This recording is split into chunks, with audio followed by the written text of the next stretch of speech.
सद्गुरु श्री गजानन महाराज की जय. जय गजानन. सर्व श्रोत्यांना नमस्कार. आपण श्री दासभार्गव लिखित श्री गजानन महाराज चरित्रकोश याचे वाचन करीत आहोत. त्याचा भाग 89 आज बघूया. आज आपण काशीनाथ पंत कुलकर्णी, अवधूत खेडकर, लक्ष्मीनारायण खेतान आणि दत्तोपंत घोडेगावकर या भक्तांची माहिती जाणून घेणार आहोत. पृष्ठ क्रमांक आहे 395. मुणगाव या गावावर श्री गजानन महाराजांची विशेष कृपा होती असे मानण्यास हरकत नाही. त्या काळी मुणगावमध्ये जामसिंग राजपूत, पुंडलिक बोकरे, काशीनाथ पंत कुलकर्णी, बायजाबाई ही श्रेष्ठ भक्तमंडळी राहत होती. ही सर्व भक्तमंडळी नियमितपणे शेगावची वारी करत असत. मुणगाव, लांबकानी, शैंदळा, पंचगव्हाण फाटा, निंबा फाटा, शेगाव अशा प्रकारे ही पायी वारी असे. काशीनाथ पंत कुलकर्णी हे मुणगावच्या वतनदार पटवारी घराण्यातले. काशीनाथ पंतांची नम्रता आणि भक्ती वाखाणण्याजोगी होती. परोपकारी वृत्ती आणि संतांविषयी आपुलकी असणारे असे हे व्यक्तिमत्व.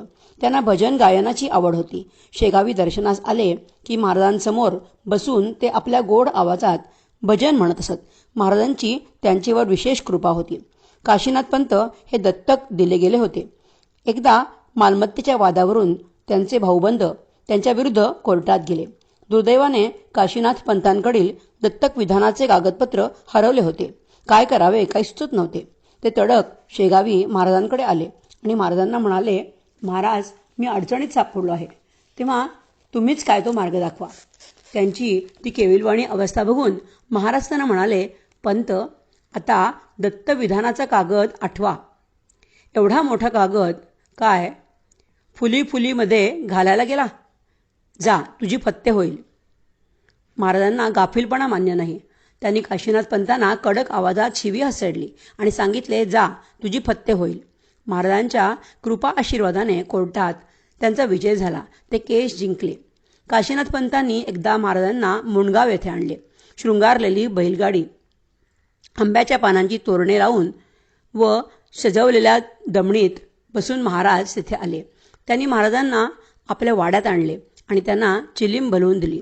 पंतांनी मुणगावात महाराजांची मिरवणूकही काढली होती. जेवणाचा कार्यक्रम पार पडला.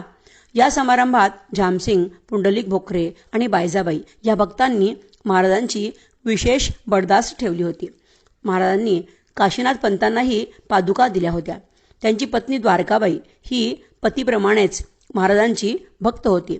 महाराज मुणगावी आले की ते उभयता पती पत्नी त्यांच्या सेवेसाठी हजर असत. पंतांना गाण्याचा शौक होता. त्यांच्या घराण्यात भजनाची परंपरा होती. त्यांचा मुलगाही अत्यंत उत्तम रीतीने भजन म्हणत असे. महाराज अनेकदा काशीनाथ पंतांना स्वप्नात दृष्टांत देत असत. एकदा पंत शेगावी आले असता त्यांच्याकडील एक सोन्याची मोहोर चोरीस गेली. ती सूर्याजी माळी ह्या इसमाने चोरली होती. महाराज सूर्याजीच्या स्वप्नात गेले आणि त्यास दटावले की त्याची चोरलेली मोहोर परत कर. तो चांगलाच घाबरला. दुसऱ्या दिवशी ती चोरलेली मोहोर त्याने काशीनाथ पंतांना परत केली आणि त्यांना सर्व हकीकत कथन केली. महाराजांचे भक्तांवर किती लक्ष असते हे दिसून येते.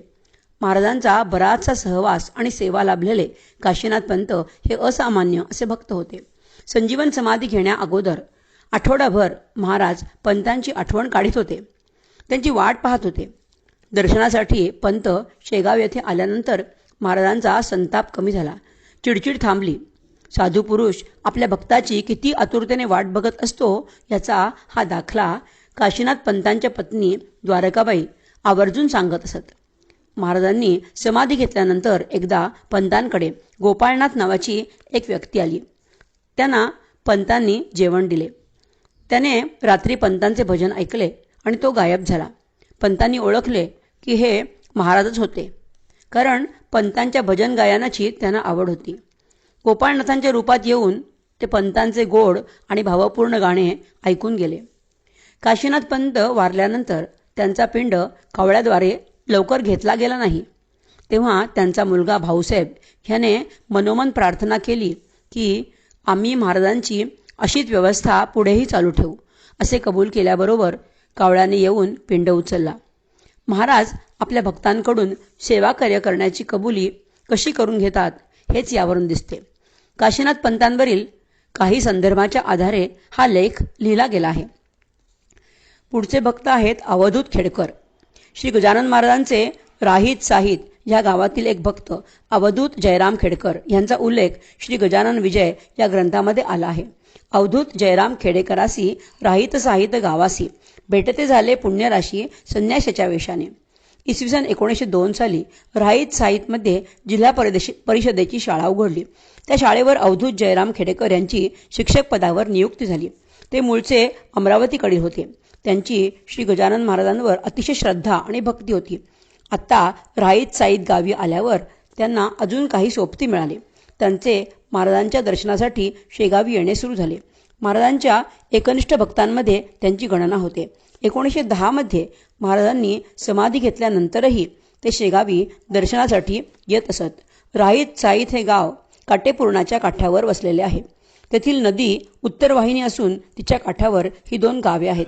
येथे मुद्गलेश्वराचे प्राचीन मंदिर आणि रामा मंदिर आहे. एक दिवस नित्य नेमाप्रमाणे अवधूत खेडकर रामा मंदिरात दर्शनासाठी गेले. रामाचे दर्शन घेऊन झाले तो श्रीराम मंदिराच्या पाठीमागे खेडकरांना श्री गजानन महाराज हे परमहंसाच्या रूपात दिसले.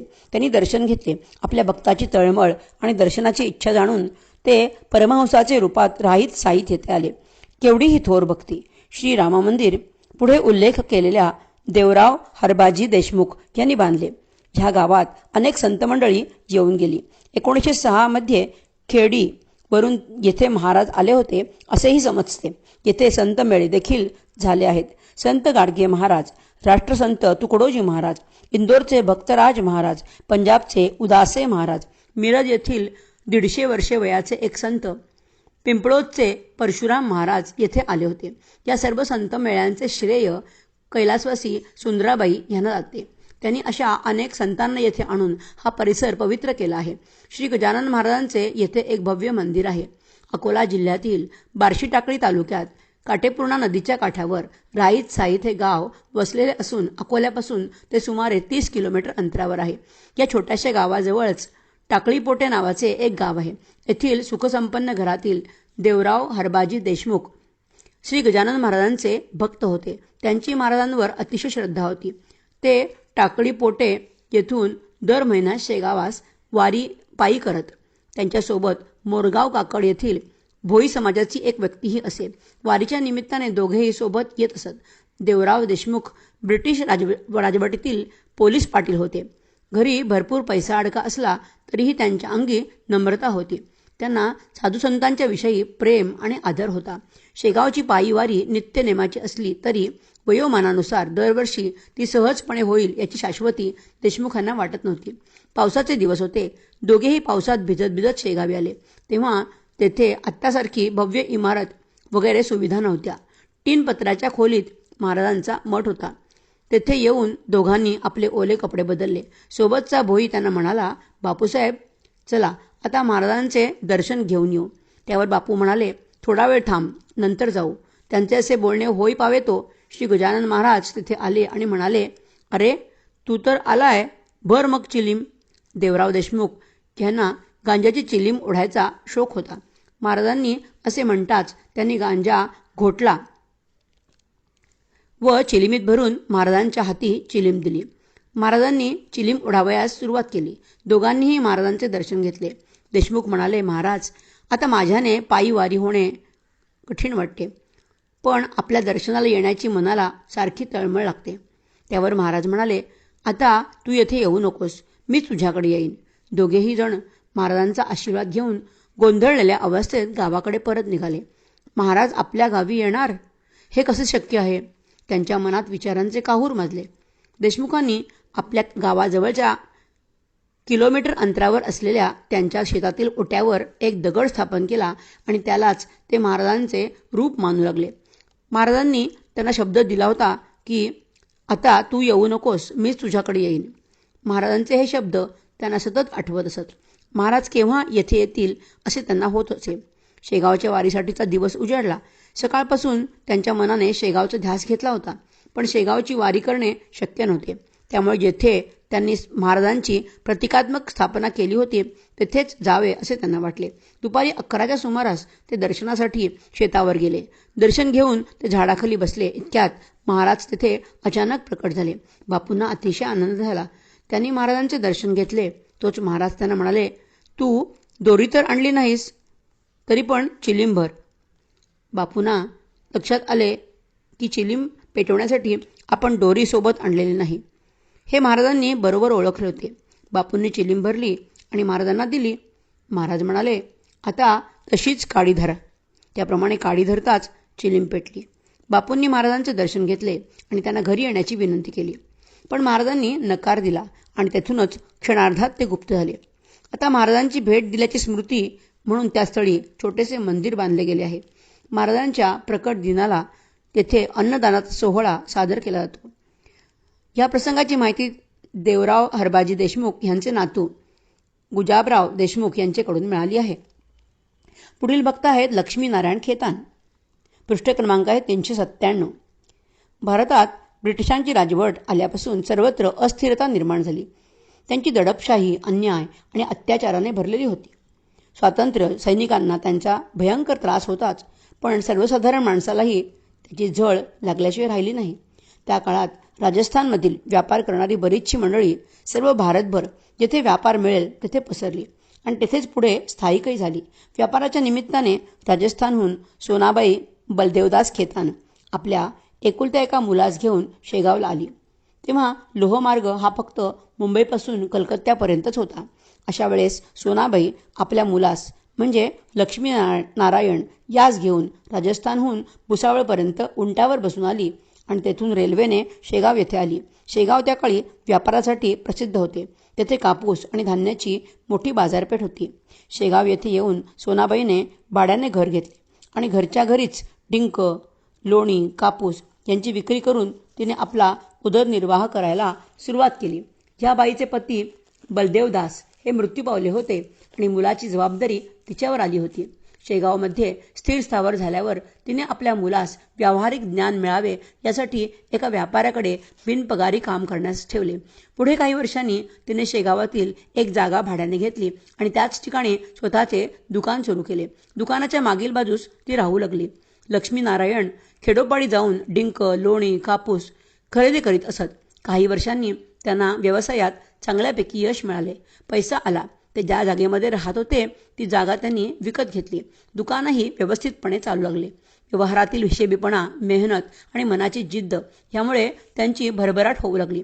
राजस्थानमध्ये जन्मलेल्या लक्ष्मीनारायण खेतान यांचा विवाह मनमाड येथील दगडाबाईसोबत झाला. गरिबी आणि हलाखीच्या परिस्थितीमध्ये त्यांनी दिवस काढले खरे, परंतु शेवटी त्याचे चीज झाले. घरी असलेले किराणा मालाचे दुकानही चांगलेच चालू लागले. लक्ष्मीनारायण यांची आई अतिशय मार्मिक होती. ती साधुसंतांना अतिशय मान देत असे.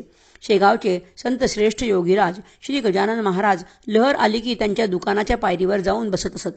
तेव्हा ही म्हातारी महाराजांना जेवायला देई. महाराज दिलेली भाकरी भाजी त्या ओट्यावरच बसून खात आणि निघून जात. मुलाचे लग्न होऊन बरीच वर्षे झाली तरीही घरी पाळणा हालत नाही याचे दुःख सोनाबाईला होते. घरी सर्व काही होते तरीही घराण्याला वंशज म्हणजे नातवंड नव्हते. हीच त्या म्हातारीची व्यथा होती. महाराजांना तिचे दुःख कळल्याशिवाय कसं बरं राहील. लक्ष्मीनारायणही धार्मिक वृत्तीचे होते. पहाटे 4 वाजता उठून जवळच असलेल्या प्राचीन मारुती मंदिरात ध्यान करावे, घरी पूजा आणि गीतापाठ करावा आणि नंतर दुकानात बसावे असा त्यांचा नियम असे. ते अंगात बारकशी घालीत असत. बारकशी म्हणजे एक प्रकारची बंडी, जिला बटणांऐवजी 12 ठिकाणी दोरे बांधलेले असतात म्हणून तिला बारकशी असे म्हणतात. ते दुपारी जेवायला गेले म्हणजे अंगातील बारकशी काढून दुकानातील खोंटीवर टांगून ठेवत. जेवून आले की पुन्हा ती बारकशी अंगात घालून दुकानात बसत. एकदा अंगातील बारकशी खोंटीला टांगून ते जेवायला आत गेले. त्या दिवशी नेहमीप्रमाणे दुपारी महाराज दुकानच्या पायरीवर न बसता सरळ दुकानात आले आणि त्यांनी ती खोंटीवरील बारकशी घेतली आणि ते रस्त्यावर आले आणि ती बारकशी फाडून तिचे 7 तुकडे केले आणि वर फेकून दिले. इतक्यात लक्ष्मीनारायण जेवून बाहेर येतात तो त्यांना हा प्रकार दिसला. तेथे काही लोकही गोळा झाले. महाराजांनी ते तुकडे वर फेकत म्हणले, आजपासून ह्याचे जुने गेले, नवीन निर्माण होईल भले, सत्याशी मात्र सोडू नकोस. ही घटना इसवी सन 1908-9 सालची. खरोखरच महाराजांची त्यांच्यावर कृपा झाली. त्यांच्या कृपेने लक्ष्मीनारायण याची भरभराट तर झालीच, शिवाय त्यांना 1909 साली मुलगा झाला.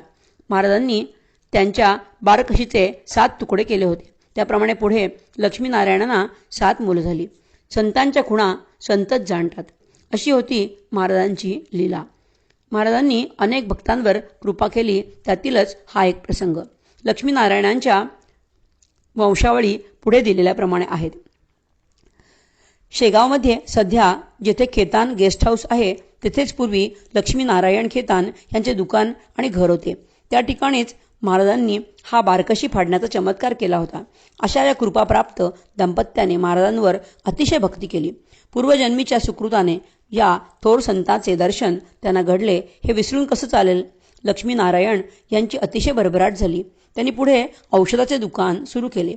ते अजूनही त्याच ठिकाणी खेतान मेडिकल या नावाने अस्तित्वात आहे. श्री गजानन महाराजांच्या कृपाप्राप्त लक्ष्मीनारायण खेतान यांचा मृत्यू 4 जुलै 1968 रोजी झाला. महाराजांच्या कृपेने त्यांचा वंशवृक्ष भरभराटीस आला. त्यांच्या मुलांची नावे भोलानाथ, सूरजमल, चतुर्भुज, छगनलाल, गजाधर, मक्खनलाल आणि द्वारकादास. पुढील भक्त आहेत दत्तोपंत घोडेगावकर. श्री गजानन महाराजांच्या समकालीन भक्तांमध्ये दत्तोपंत आबाजी घोडेगावकर अमरावती यांचा उल्लेख केल्याशिवाय महाराजांच्या भक्तांची मांदियाळी पूर्ण होत नाही. दत्तोपंत मूळचे नाशिक जवळच्या वाडेघोडे गावचे रहिवासी. त्यांचा जन्म वाडेघोडे गावातच.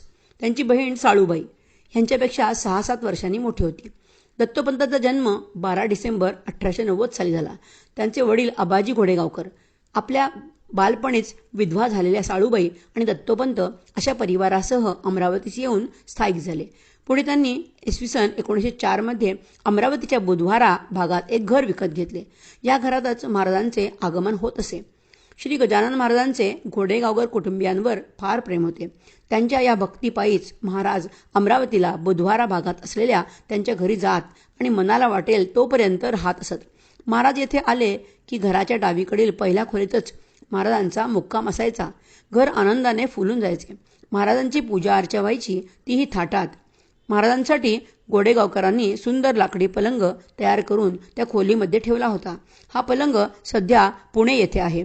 काही भक्तांनी तो घोडेगावकर कुटुंबियांकडून 4-5 वर्षापूर्वी पुण्यास नेला. या विषयावर न लिहिणेच बरे असे आम्हास वाटते. या सागवानी लाकडाच्या सुंदर पलंगावर महाराज आराम करायचे व इस्तंबू रांबू आपस्तंबू असे पुटपुटत उठून पलंगाभोवती फिरायचे. त्यांच्या अशा पुटपुटण्याचा अर्थ कोणासही समजणे कठीणच. पलंगावर झोपलेल्या अवस्थेत महाराजांचा जो फोटो उपलब्ध आहे तो घोडेगावकरांकडचा पलंग होय. दत्तोपंत घोडेगावकर यांनी सुरुवातीला फोटोग्राफीचा व्यवसाय सुरू केला होता. ते उत्तम फोटोग्राफर होते. पुढे त्यांनी कापसाच्या दलालीचा व्यवसाय सुरू केला. महाराज येथे आले की भक्तांची सारखी गर्दी सुरू असायची. महाराज फार लहरी स्वभावाचे होते.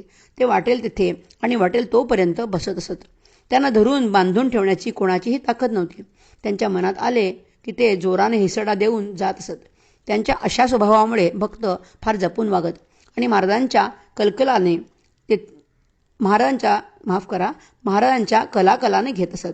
त्यांना वाटेल तसे करू द्यात असे सगळ्यांचे मत असे.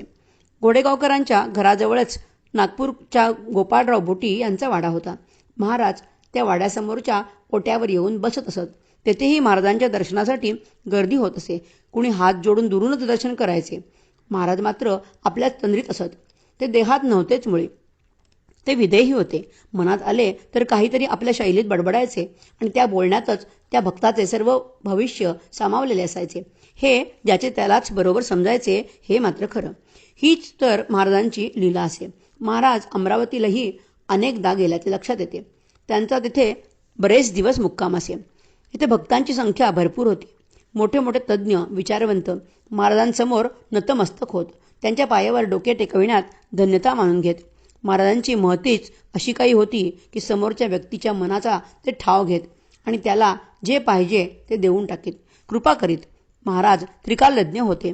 त्यांना भूत भविष्य वर्तमान सर्व कळत असे. अमरावतीला महाराज घोडेगावकरांकडे आले होते तेव्हा त्यांच्या घराजवळील कुंभारवाड्यातील अंबादास पंत हुशंगाबादकर यांनी महाराजांना त्यांच्या घरी नेऊन त्यांची पूजा केली होती. अनेकांच्या घरी महाराजांची पूजा अर्चा होत असे. अमरावतीला महाराजांचा मुक्काम असला की ते जवळच्याच रेवसा गावी ब्रह्मचारी महाराजांच्या भेटीसाठी जात असत. त्याचप्रमाणे बग्गी, मालखेड येथेही जाऊन येत असत असे संदर्भ सापडतात.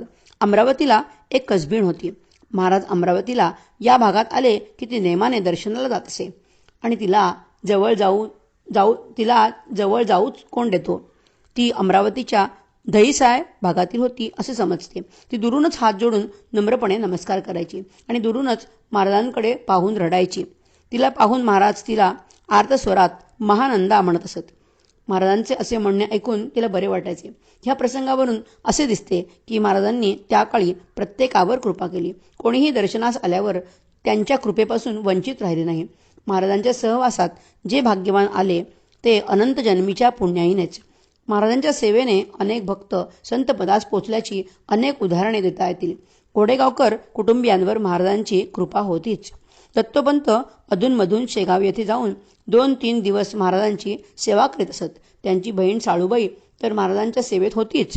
ते आपल्या बहिणीच्या भेटीसही येत असत. महाराजांनी समाधी घेतल्यानंतरही ते तिथे 2-3 दिवस मुक्कामास असत. आपली मुले घेऊन ते साळूबाईंच्या भेटीला यायचे. शेवटच्या श्वासापर्यंत त्यांनी महाराजांची भक्ती केली. ते महाराजांना आपले सर्वस्व मानित असत. महाराजांच्या पदस्पर्शाने पावन झालेल्या घरास विकू नये असे त्यांनी आपल्या मुलांना सांगून ठेवले होते. सध्या या घरात त्यांचे चिरंजीव मनोहरराव राहतात. त्यांची वंशावळी खाली दिल्याप्रमाणे: आबाजी घोडेगावकर यांचा मुलगा दत्तोपंत, दत्तोपंतांची मुले शंकरराव, मनोहरपंत, वसंतराव आणि 5 मुली. शंकरपंत घोडेगावकर हे वर्धा रोड नागपूर येथे राहतात. मनोहरपंत बुधवारा भागातील महाराजांचे वास्तव्य असलेल्या घरात, तर वसंतराव अभिनव स्टेट बँक कॉलनी, जिल्हा परिषद मार्ग, कॅम्प, अमरावती येथे राहतात. प्रस्तुत लेखकास ही सर्व माहिती दत्तोपंतांचे तृतीय चिरंजीव वसंतराव घोडेगावकर यांनी कथन केली. महाराजांचे ह्या कुटुंबियांवर फार प्रेम होते. तोच वारसा संस्थांनीही चालवला. महाराजांच्या शिष्यांनीही घोडेगावकरांना दूर केले नाही. संस्थांचे 1953 ते 1962 पर्यंत व्यवस्थापक असलेले पुंडलिक पाटील अमरावतीस घोडेगावकरांकडे कुशलक्षेम विचारण्यासाठी अमरावतीस जाऊन आले होते. तसेच महाराजांचे आवडते शिष्य संत पुंडलिक बुवा भोकरे अनेकदा घोडेगावकरांकडे जात असत. बुधवारा भागातील या घरात दत्तोपंत 1904 पासून 1966 पर्यंत राहिले. त्यांनी महाराजांच्या नामस्मरणातच 26 जानेवारी 1966 वसंत पंचमीच्या दिवशी आपला देह ठेवला. सद्गुरू श्री गजानन महाराज की जय. जय सद्गुरू श्री गजानन महाराज की जय. जय गजानन. सर्व श्रोत्यांना नमस्कार. आपण श्री दासभार्गव लिखित श्री गजानन महाराज चरित्रकोश यांचे वाचन करीत आहोत. त्याचा भाग 90वा आज बघूया. आज आपण साळूबाई, पार्वतीबाई कंवर आणि करंजेकर परब्रह्म यांची माहिती वाचणार आहोत. पृष्ठ क्रमांक आहे 400. प्रथम साळूबाई. साळूबाई नावाची एक असे कण्व शाखेची. ती होती महाराजांची मनापासून भक्तिणं. तिला महाराज एकेदिनी ऐशा परी बदले वाणी. डाळपीठ घेऊनी स्वयंपाक करी अहोरात्र. जे येतील तयांना साळू घाल भोजना. येणेच तू नारायणा प्रिय होशील निसंशय. ती साळूबाई मठात आहे अजूनपर्यंत. जी वैजापूरची असे सत्य माहेर वाडे घोडेजीचे. प्रल्हाद बुवा जोशाला होता कृपेचा योग आला. तो न तया फलद झाला तयाची या दुर्दैवे. साळूबाई ही दत्तोपंत घोडेगावकर यांची ज्येष्ठ बहीण. दत्तोपंतांपेक्षा 6-7 वर्षांनी मोठी होती. म्हणजे त्यांचा जन्म इसवी सन 1883-84च्या आसपासचा. आबाजी घोडेगावकर यांना 2 अपत्ये. मोठी मुलगी साळूबाई आणि दुसरे चिरंजीव दत्तोपंत. हे कण्व शाखेचे ब्राह्मण होते. नाशिकजवळील वाडेघोडे गावचे घराणे. घोड नदीच्या नावावरून वाडेघोडे हे नाव या गावास पडले असावे. साळूबाईंचे सासर हे मराठवाड्यातील वैजापूरचे. पूर्वीच्या काळातील प्रथेप्रमाणे साळूबाईचा विवाह बालपणीच झाला खरा, पण त्या मुळात संसार करण्यासाठी आल्याच नव्हत्या. वैजापूर येथील श्री प्रल्हादबुवा जोशी यांच्याशी त्यांचा विवाह झाला होता. बालपणीच त्यांना वैधव्य प्राप्त झाले. आबाजी घोडेगावकर हे आपल्या 2 अपत्यांसह म्हणजे साळूबाई आणि दत्तोपंत या 2 मुलांसह अमरावती येथे स्थायिक झाले. श्री गजानन महाराजांची ख्याती त्या काळी सर्वदूर पसरली होती. घोडेगावकर कुटुंबियांचाही महाराजांशी संपर्क यायला फार वेळ लागला नाही. घोडेगावकर कुटुंब सुसंस्कारित असल्याने त्यांना देवधर्माची आवड असणे स्वाभाविकच होते. महाराजांचे आगमन त्या काळी अमरावतीला व्हायचं. साळूबाईंची महाराजांवर खूपच भक्ती होती. वयाच्या 16-17व्या वर्षापासूनच त्या महाराजांच्या संपर्कात आल्या. महाराजांची त्यांच्यावर कृपा होती. जेथे अशी सर्वश्रेष्ठ भक्ती आहे तेथे कृपा व्हायला वेळ तरी कसा लागेल. गुरुसेवेचे व्रत ज्यांनी तनामनाने अंगीकारले आहे ते सर्वस्वाने गुरूंचे झाले आहेत. जीवापाड गुरुभक्ती जोपासली अशा भक्त आणि शिष्यांमध्ये साळूबाईंचा अग्रक्रम आहे असे म्हटल्यास वावगे ठरणार नाही. इसवी सन 1900 पासून श्री गजानन महाराज अवतार कार्य संपेपर्यंत म्हणजे तब्बल 10 वर्ष त्यांनी प्रत्यक्ष परब्रह्मस्वरूप अशा महाराजांची तनमनाने सेवा केली आणि नंतरही जवळजवळ 50 वर्षे त्या महाराजांच्या मठात सेवेत राहिल्या. पूर्वी संस्थानचे स्वयंपाकघर आताच्या समाधी मंदिराच्या परिसराच्या बाहेरील भागात आग्नेय दिशेला जिथे औदुंबर वृक्ष आहे त्या वृक्षाचे जवळ होते. आजही महाराजांसाठीचा नैवेद्य ह्या औदुंबर वृक्षाचे जवळ असलेल्या खोलीमध्ये तयार केला जातो. साळूबाईंचे वास्तव्य स्वयंपाकघरालगतच असलेल्या खोलीत होते. त्यांनी सद्गुरूंच्या आज्ञेचे तंतोतंत पालन केले. साळूबाईंचे भाऊ दत्तोपंत आपल्या पत्नी लक्ष्मीबाई आणि शंकर तसेच मनोहर ह्या मुलांसह शेगावला साळूबाईंच्या भेटीसाठी येत असत. त्यांचा मठात 2-3 दिवस मुक्काम असायचा. साळूबाई देखील सवड मिळाल्यास एखाद्या वेळी भावा बहिणींच्या भेटीला जात असत. वयाच्या 75व्या वर्षी परमपूज्य भक्त साळूबाईंनी महाराजांच्या चरणी देह ठेवला. साळूबाईंनी त्यांना सासरकडून हिश्श्याप्रमाणे मिळालेली शेती दानरूपात श्री गजानन महाराज संस्थानला आधीच अर्पण केली होती. तन मन आणि धन समर्पित करणाऱ्या परमपूज्य साळूबाई यांचा फोटो आम्हास उपलब्ध होऊ शकला नाही याची खंत वाटते. असे समर्पण जिथे आहे तिथे मीचा तू होऊन भक्त आणि भगवंत हा दुरावा हे अंतर उरतच नाही. तो भक्त भगवंतात एकरूप आणि एकजीव होऊन जातो. ह्याचं स्पष्ट उदाहरण म्हणजे साळूबाई. सेवेला न श्रेणी श्रद्धेला पर्याय तन मन ऐसे सांधती सर्व योग न घटे मिळकत मनाचा विकास चित्त सावकाश भावे हरिठाई लीन भिन्न कर्मक्षेत्र भाव धरा एक कर्म करिता नेक साधे कर्मयोग जप तप दान ध्यान अनुष्ठान सेवाभाव सक्षम एक सर्वांसी गजानना पायी धरिला सेवाभाव केला हा भार्गव समर्थे चाकर. संस्थांचे कार्य फार उल्लेखनीय आहे. संस्थांचा सर्वात जास्त भर असतो तो सद्गुरू श्री गजानन महाराजांनी घालून दिलेल्या नियमांचे काटेकोर पालन करणे. महाराजांच्या समक्ष सुरू असलेल्या किंवा झालेल्या बाबींमध्ये जे सत्य आहे ते कसे अबाधित राहील हे जीवापाड जपणे. ह्यातच या ईश्वरतुल्य कार्याची खुबी आहे. यातच सेवा आणि समर्पणाचे रहस्य लपलेले आहे. समर्पण म्हटले की आपले सर्व संपले. इच्छा आकांक्षांना तिथे थाराच नाही. केवळ गुरूंच्या आज्ञेने तंतोतंत पालन कसे होईल ह्याचाच सतत ध्यास. तिथे मीला थारा नाही. केवळ तू म्हणजे तू. शिष्य किंवा भक्त पूर्णपणे रिता झाला पाहिजे. म्हणजे मग गुरूंची शक्ती आपल्यात ओतली जाते. समर्पणाला कोणताही दुसरा पर्याय नाही. खऱ्या श्रद्धेतूनच समर्पणाचा जन्म होतो आणि सेवा जीवनाला अर्थ प्राप्त करून देते. सेवेमध्ये समर्पणामध्ये श्रेणी नाही, वर्ग नाही. आपल्या व्यावहारिक दृष्टीने आपण 1, 2, 3, 4 असे वर्ग ठरवतो, पण येथे तसं नाही. येथे गुरुकार्य करणारा कोणतेही व्यावहारिकदृष्ट्या कनिष्ठ समजले जाणारे कार्य असो किंवा उच्च दर्जाचे असो त्याचा विचार करत नाहीत. सेवेमध्ये ह्या गोष्टींचा यत्किंचितही फरक पडत नाही. येथे फक्त हृदयाचा शुद्ध भाव, ईश्वरीय प्रेम, तन्मयता, निरपेक्षता ह्या बाबींची पारख होते. आपला अहम आपण उराशी थोडा जरी जपून ठेवला तरी संपलं. कृपेपासून आपण थोडे जरी दूर गेलो असं समजावं. सेवा म्हणजे मन, बुद्धी आणि अंतःकरण यांचे विस्तार बीज. सेवा म्हणजे शून्यत्वाची वाटचाल आणि त्या वाटचालीतून महत्तेच्या उपलब्धीचे सोपान. सेवा म्हणजे समर्पण. तिथे मीला मान नाही, स्वला मान नाही आणि देहाला भान नाही.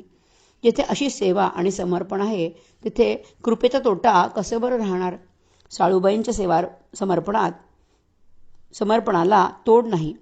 तन मन आणि धन अर्पण करून घडलेली सेवा आजकाल अभावानेच आढळते. सद्गुरू श्री गजानन महाराजांनी साळूबाईंना सांगितलं, तिला महाराज एके दिनी अशा परी बदले वाणी. डाळपीठ घेऊन स्वयंपाक करी अहोरात्र. जे येतील तयांना साळू घाल भोजना. येण्याचं तू नारायणा प्रिय होशील निःसंशय. श्री गजानन महाराजांनी प्रत्येक शिष्याला आणि भक्ताला मोक्षाचा मार्ग मोकळा आणि सोपा करून दिला आहे. महाराज साळूबाईला म्हणतात, साळू, तू डाळ आणि पीठ घेऊन अहोरात्र स्वयंपाक कर. जे कोणी येथे येतील त्यांना भोजन दे. असे सेवा कार्य केल्यानेच तू नारायणाला म्हणजेच परमेश्वराला प्रिय होशील, यात कसलाही संशय नाही. महाराज म्हणतात, अन्न हे ब्रह्म आहे. अन्नदानाच्या या सेवेतूनच तुला परमेश्वराची प्राप्ती होईल, नव्हे तू परमेश्वराला प्रिय होशील. येथे एक महत्त्वाची खूबी आहे, ती म्हणजे भक्तास भगवंत आवडणे. यात काही नवल नाही. भक्तांना तो आवडतोच, सर्वांनाच तो आवडावा असा आहे. मात्र येथे महाराज तू भगवंताला प्रिय होशील, आवडशील असे सांगतात. हेच खऱ्या अर्थाने महत्त्वाचे. भगवंताला जे भक्त आवडतात त्यांचे वर्णन करण्याची आमची ताकद नाही. आम्ही असमर्थ आहोत असे आम्हास वाटते. आम्ही केवळ त्यांच्या भावभक्तीचे गुणगान गाऊ शकतो, एवढेच आम्हास पुरे आहे. हरीला प्रिय व्यक्ती सापडणं अतिशय दुर्लभ आहे.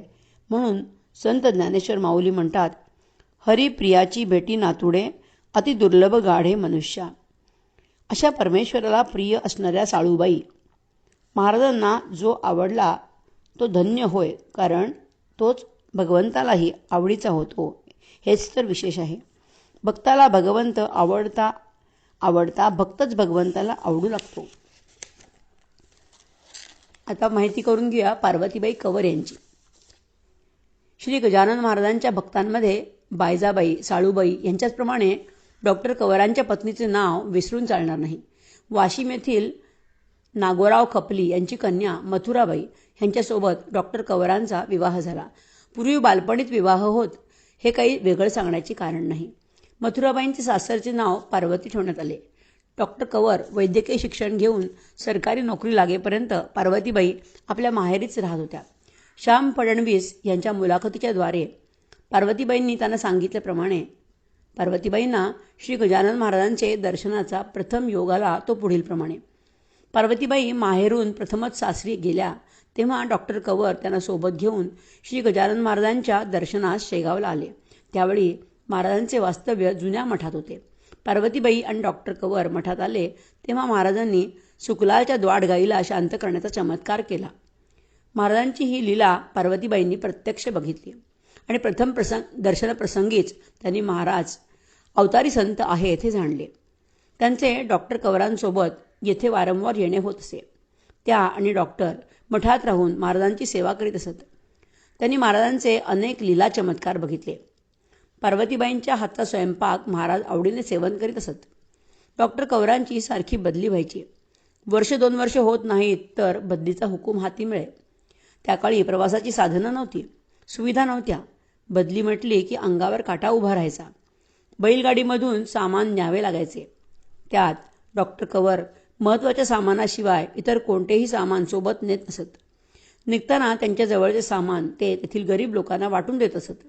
नव्या गावात गेलं की पुन्हा तेथील आवश्यकतेप्रमाणे वस्तू विकत घेणे आलेच.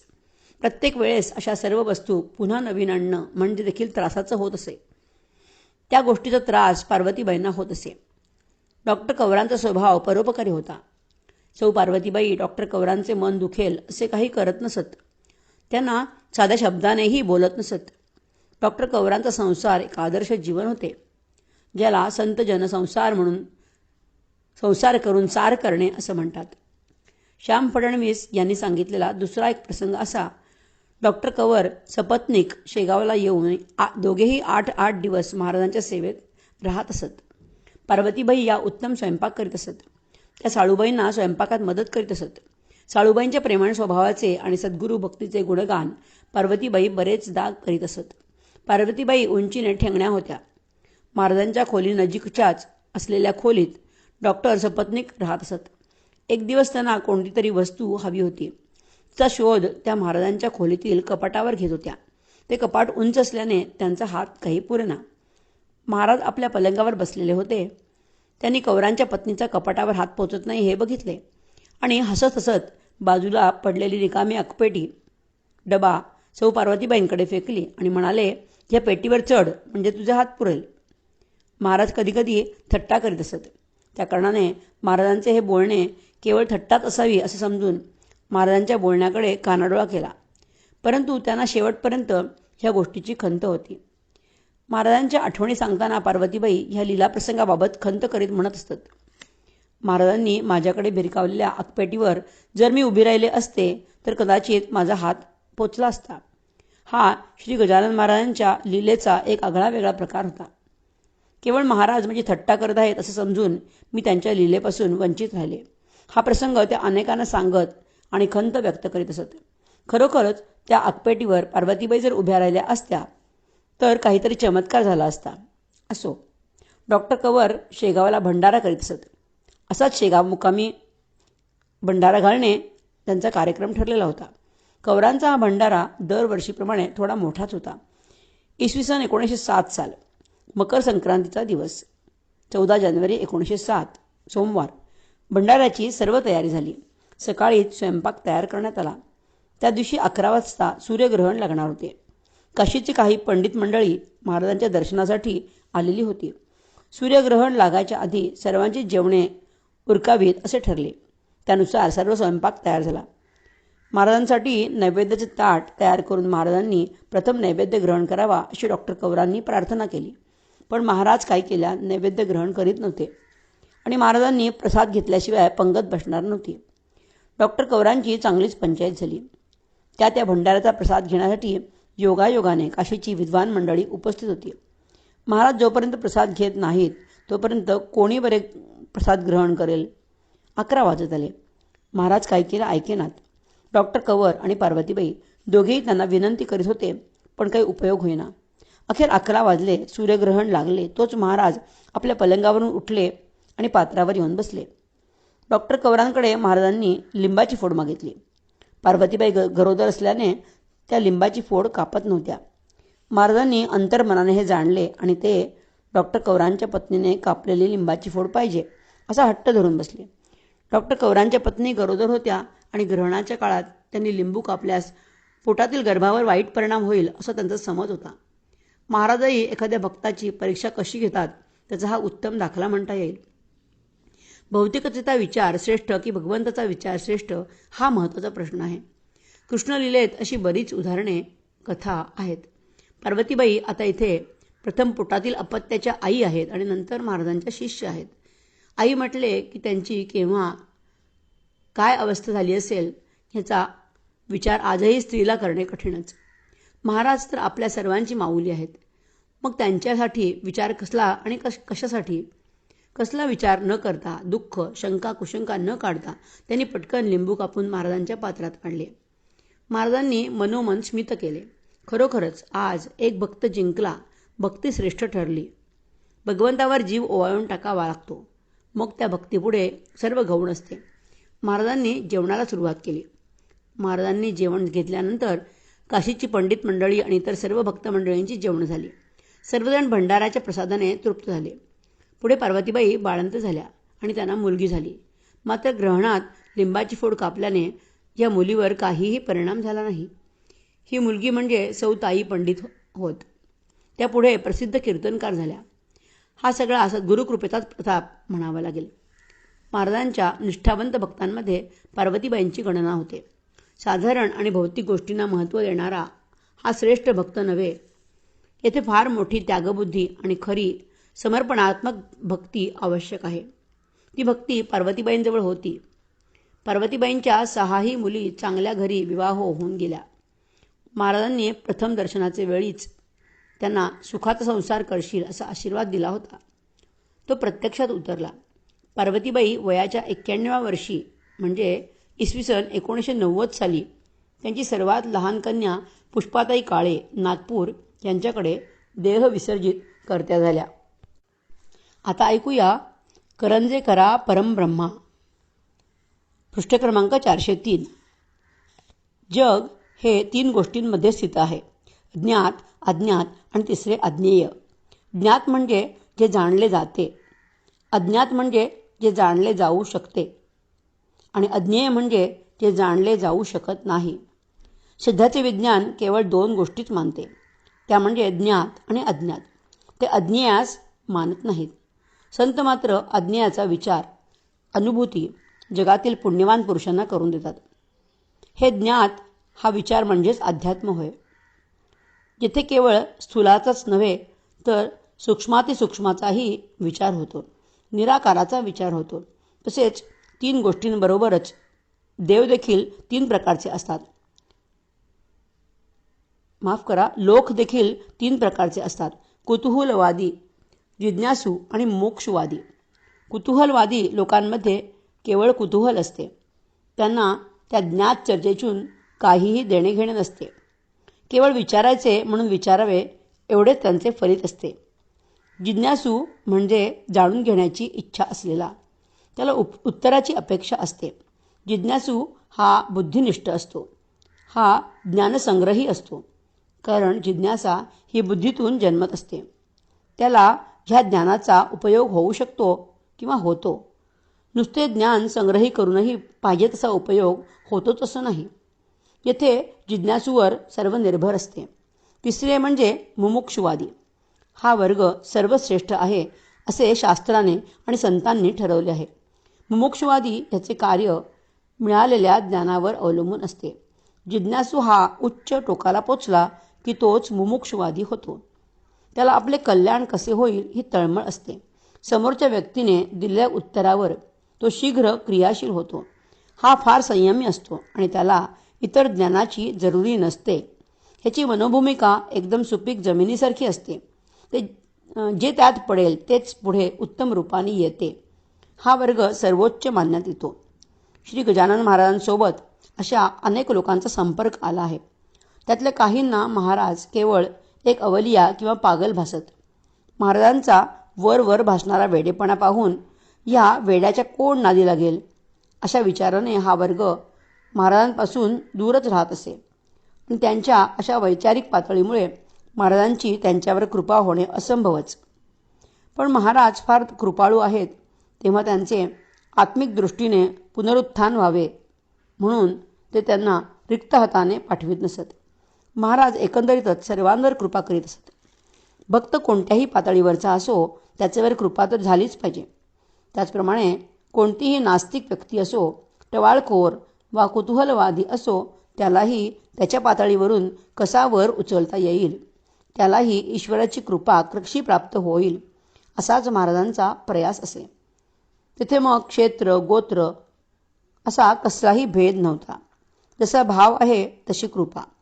भक्त वा व्यक्ती जिज्ञासू असली तर तिची ज्ञानजिज्ञासा महाराज पूर्ण करीत असत. अशी अनेक उदाहरणे आहेत. त्याचप्रमाणे मुमुक्षू जर असला तर शब्दानेच त्याच्यात शक्तिसंचार होऊन तो त्याच्या स्तरावरून वर उचलला जाईल. जिज्ञासू आणि मुमुक्षू यांचा शोध महाराजांनी होता. अशा वर्गातील काही माणसं शेगावात येत तर काहींवर कृपा करण्यासाठी महाराज स्वतः त्यांच्याकडे जात असत. श्री गजानन महाराजांना विद्वानांचा सहवास आवडत असे. अशा विद्वानांसोबत महाराजांची शास्त्रावर एकांतात चर्चा होत असे. ही चर्चा कधीकधी असंबद्ध तर कधी गुप्तपणे तर कधी जिज्ञासा तृप्त करणारी व सर्वांना कळेल अशा स्वरूपाची असायची. यापैकी काही बाबींवर आम्हास हरिभक्तपरायण वासुदेव महाराजांचे पट्टशिष्य भास्कर पाटील यांचे नातू आडगाव यांच्यासोबत चर्चेतून जी माहिती उपलब्ध झाली आहे त्यांच्या मुलाखतीच्या आधारे व काही संदर्भ यांच्या आधारे केलेला हा उहापोह. वाडेगाव हे शेगावपासून 30-32 किलोमीटर अंतरावर निर्गुणा नदीच्या काठी वसलेले आहे. येथे निर्गुणा नदीच्या काठावर जागेश्वराचे अतिप्राचीन असे शिवमंदिर आहे. वाडेगाव येथे हरी पाटीलांचे नातेवाईक असल्याने त्यांचे तिथे नेहमी जाणे येणे असे. त्या कारणाने श्री गजानन महाराजांनाही तेथे नेण्यात येई. त्यांची पूजा अर्चा होई. महाराजही तेथे जायचे खरे, पण त्यांचा तेथे मुक्तपणे संचार होत असे. कधीकधी मनात आले की ते वाडेगावला जात. कुणालाही न सांगता ते वाडेगावच्या परिसरामध्ये फिरत असत. तेव्हा वाडेगावातील जागेश्वराच्या मंदिरात एक मेरुलिंग अनंतशास्त्री नावाचे व्युत्पन्न शास्त्री होते. ते अतिशय वेदपारंगत असे विद्वान होते आणि महाराज तर जणू वेदब्रह्म होते. अनंतशास्त्री आणि श्री गजानन महाराजांची संस्कृत भाषेतच चर्चा होई. महाराज अनंतशास्त्रींसोबत बोलताना आरोह अवरोह सांभाळून अगदी स्पष्ट छंदबद्ध स्वरात वेदऋचांचा उच्चार करीत असत. अनंतशास्त्री हे श्री गजानन महाराजांना आराध्य मानित असत. महाराज वाडेगावला गेले की त्यांना भेटण्यासाठी शास्त्री येत असत. महाराजांची ही संस्कृत चर्चा त्यावेळी अनेकांना मंत्रमुग्ध करायची. खऱ्या अर्थाने मौनी भासणारे महाराज, अवलिया भासणारे महाराज ह्या विद्वानांसोबत वैदिक पंडितांनाही लाजवेल अशा पद्धतीने वेदऋचा म्हणत असत. अशी चर्चा मात्र गुप्तपणेच होत असे. शेगावातील रेल्वे स्टेशन मास्तर शंकरराव घोलप हे मूळचे संगमनेरचे ब्राह्मण होते. ब्राह्मण म्हटल्यानंतर विद्वत्ता आलीच, निदान त्या काळी तरी तसेच होते. आता मात्र हे चित्र खूप बदलले आहे. एकदा घोलप यांच्याकडे खामगावचे प्रभाकर अग्निहोत्री संगमनेरकर व त्यांच्यासोबत नाना मुळे हे आले होते. योगायोगाने महाराजांची स्वारी रात्रीच्या वेळी रेल्वे स्टेशनला गेली. घोलप यांना महाराजांबद्दल पूर्ण कल्पना होतीच. इतर दोघे देखील फार अपरिचित नव्हते. ह्या तिघांची आणि महाराजांची गाठ पडली. त्यांची चर्चा सुरू झाली. मग काय, रेल्वेच्या प्लॅटफॉर्मवरच चर्चा रंगली. महाराजांचे वेदोच्चार ऐकून हे तीनही ब्राह्मण अवाक होऊन गेले. त्यांच्या मनातील श्री महाराजांविषयींचे विचार फार बदलून गेले. विद्वत्तेची वा ज्ञानाची किंमत ब्राह्मण अधिक चांगल्या प्रकारे करू शकतात. ज्ञानवंतांची किंमत ज्ञानीच करू शकतो. त्यातील काहींनी प्रश्न विचारला तर महाराज म्हणत असत की हम वेद पढाते जटा बढ़ाते हैं. अनेक लोकांनी अशा विद्वान जिज्ञासूंसोबत चर्चा करताना महाराजांना बघितलं होतं. विद्वान जिज्ञासू आणि मुमुक्षुमादी लोकांशी झालेल्या चर्चेमध्ये करंजेकर यांच्यासोबत इंग्रजी भाषेतून झालेली चर्चा अतिशय महत्त्वाची आहे. करंजेकर हे मूळ कोल्हापूरकडचे रहिवासी होते असे हरिभक्तपरायण वासुदेव महाराजांनी सांगितले. त्यांच्याबरोबर पंचगव्हाण आणि अकोट येथील परशुराम पोद्दार, जयवंत बापूजी कुलकर्णी अशी विद्वान मंडळी करंजेकरांसोबत दर्शनासाठी शेगावला आली. महाराजांची ख्याती करंजेकरांनाही नवीन नव्हती. ते उच्च शिक्षित असल्याने त्यांचा संतांपेक्षा विद्वत्तेवर जास्त विश्वास होता. ते शेगावला महाराजांच्या दर्शनासाठी आले. हा प्रसंग हरिभक्तपरायण वासुदेव महाराज वर्णन करतात. अकोट करंजेकर वासी आले गजानन दर्शनासी, इंग्रजी विद्वान ते गुरुसी गीतार्थ शंकेसी पुसताती, किं तद्ब्रह्म किमध्यात्मम. अध्याय 8चा पहिला श्लोक प्रथम गीतार्थ सांगावया ठाम. गुरुसी मुद्दाम विचारती. श्री भास्कर त्यांना सांगत, ब्रह्मज्ञानी हे साक्षात संत, पुंडलिका ज्ञानबोधित विप्रा शिकवित वेदमंत्र. तेव्हा वाचकासी म्हणती गजानन, हू आर यू. इंग्रजीत तू कोण. सर्व इंग्रजीत बोलोन ऐसे गीता ज्ञान बोलती. करंजेकर जेव्हा येथे शेगावला दर्शनाला येतात तेव्हा शिष्य भास्कर पाटील यांना महाराजांची महती कथन करताना सांगत असत की महाराज ब्रह्मज्ञानी आहेत. विप्रांनाही वेद शिकवण्यासारखे वेदज्ञान त्यांना आहे.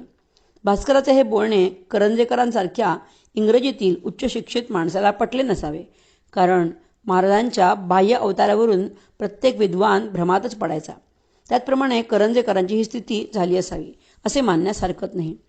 ज्याला शास्त्र व संत ब्रह्म ब्रह्म म्हणतात त्याविषयी आणि अध्यात्मशास्त्राविषयी जो गलबला नेहमीच सुरू असतो त्याच संबंधित काही प्रश्न करंजेकरांना पडलेले होते. पण महाराजांची परीक्षा म्हणूनच की काय, त्यांनी गीतेच्या 8व्या अध्यायातील पहिला श्लोक उच्चारला. किं तद्ब्रह्म किमध्यात्मं किं कर्म पुरुषोत्तम अधिभूतेच किं प्रोक्त मदिदैवं किमुच्यते. गीतेच्या या एकाच श्लोकामध्ये अर्जुन भगवान कृष्णाला प्रश्न विचारतो, ब्रह्म म्हणजे काय, आत्मा म्हणजे काय, सकाम कर्म म्हणजे काय, ही भौतिक सृष्टी म्हणजे काय, देवता कोण आहेत, आणि दुसऱ्या श्लोकामध्ये यज्ञाचा अधिपती कोण, देहामध्ये तो कसा निवास करतो, भक्तीमध्ये युक्त झालेले लोक मृत्यूसमयी कसे जाऊ शकतात, हे प्रश्न अर्जुनाचेच आहेत असे नाही, तर प्रत्येक जाणत्या जिज्ञासू जीवाला ते पडतात. महाराजांना पारखण्यासाठीच जणू करंजेकरांनी हा श्लोक उच्चारला. त्यांच्या या प्रश्नार्थक श्लोकास महाराजांनी अस्खलित इंग्रजीमधून उत्तर देण्यास सुरुवात केली. महाराजांची अमृतवाणी ऐकून करंजेकर मुग्ध होऊन गेले, तृप्त होऊन गेले. आजपर्यंत महाराजांची महती त्यांच्या ऐकिवात होती, पण आज त्यांनी आपल्या चर्मचक्षूंनी प्रत्यक्ष परब्रह्म बघितले. महाराजांचे खरे स्वरूप त्यांना कळले. महाराज ईश्वरी अवतार आहेत. चैतन्य स्वरूप सावळे परब्रह्म प्रत्यक्ष पाहून करंजेकर धन्य झाले. अशा प्रकारे उच्चतम जिज्ञासेला पोहोचलेले जीव महाराजांनी मुमुक्षु अवस्थेत पोहोचविले आणि त्यांना ह्या जन्ममृत्यूच्या फेऱ्यातून मुक्त केले. मुमुक्षुवादी ईश्वरनिष्ठांना दर्शन देऊन बोध करून त्यांना जीवदशेतून वर काढून आत्मस्थितीत नेऊन ठेवले व त्यांना क्षणार्धात खऱ्या स्वरूपाची प्राप्ती करवून दिली. सद्गुरु श्री गजानन महाराज की जय. सद्गुरु श्री गजानन महाराज की जय. जय गजानन. सर्व श्रोत्यांना नमस्कार. आपण श्री दासभार्गव लिखित श्री गजानन महाराज चरित्रकोश ह्याचे वाचन करीत आहोत. त्याचा भाग 91 आज बघूया. आज आपण श्री दादासाहेब खापर्डे यांच्याबद्दल माहिती वाचणार आहोत. पृष्ठ क्रमांक आहे 405. 27 ऑगस्ट 1854 रविवारी म्हणजे भाद्रपद तृतीयेच्या दिवशी मध्यरात्री नंतर चतुर्थी लागत असताना दादासाहेबांचा जन्म झाला. जन्म गणेश चतुर्थीच्या दिवशी झाल्याने त्यांचे नाव गणेश ठेवण्यात आले. हे खापर्डे घराणे मूळचे हिंगोलीचे. श्रीकृष्ण नरहर खापर्डे आणि मुक्ताबाई हे दादासाहेबांचे आईवडील. श्रीकृष्ण खापर्डे हे अतिशय बुद्धिमान होते. त्यांचे इंग्रजी भाषेवर प्रभुत्व होते. इंग्रजी लिहिता वाचता येत असल्याने त्यांना वयाच्या 14व्या वर्षी पोस्टमनची नोकरी मिळाली. नोकरीच्या निमित्ताने ते वाशिम आणि नंतर बडनेरा येथे आले. आपल्या ज्ञानाच्या आणि कर्तबगारीच्या बळावर ते उत्कर्षास पोचले. इसवी सन 1857 साली झालेल्या स्वातंत्र्य युद्धाच्या वेळी इंग्रज सैन्याचा पुरवठा खात्यात ते कारकून होते.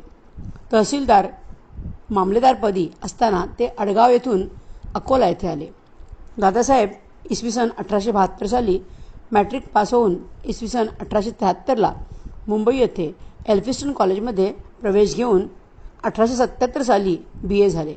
संस्कृत आणि इंग्रजी ह्या भाषांवर त्यांचे प्रभुत्व होते.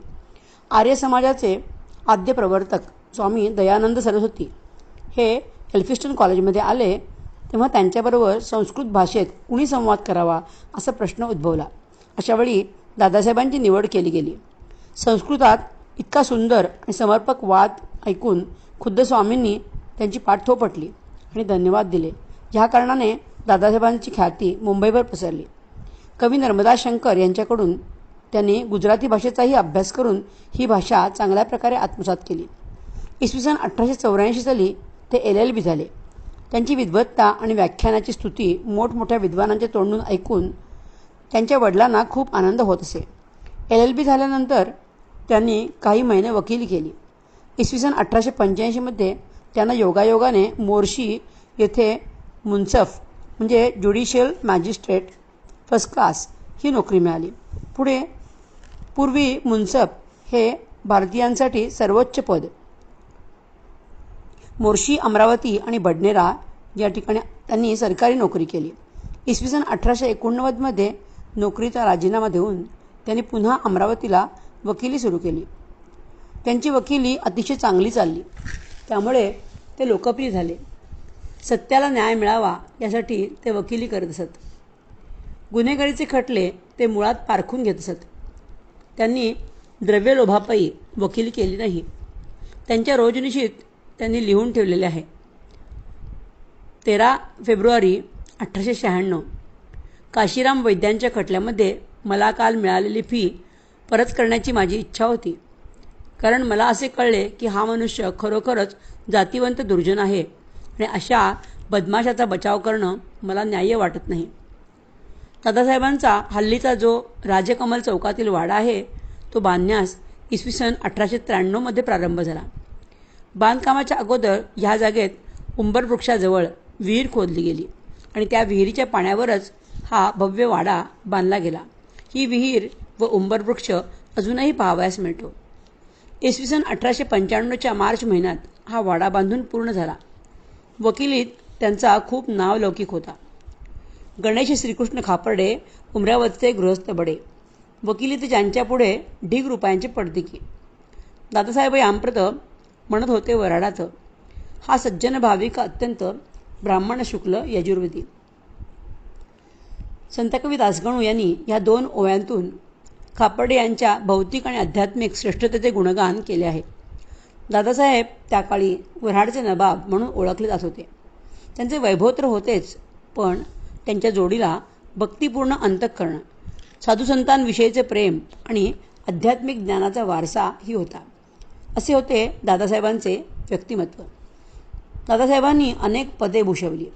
इसवी सन 1890 ते 1907 ते मॅजिस्ट्रेट काउन्सिलचे प्रथम अध्यक्ष होते.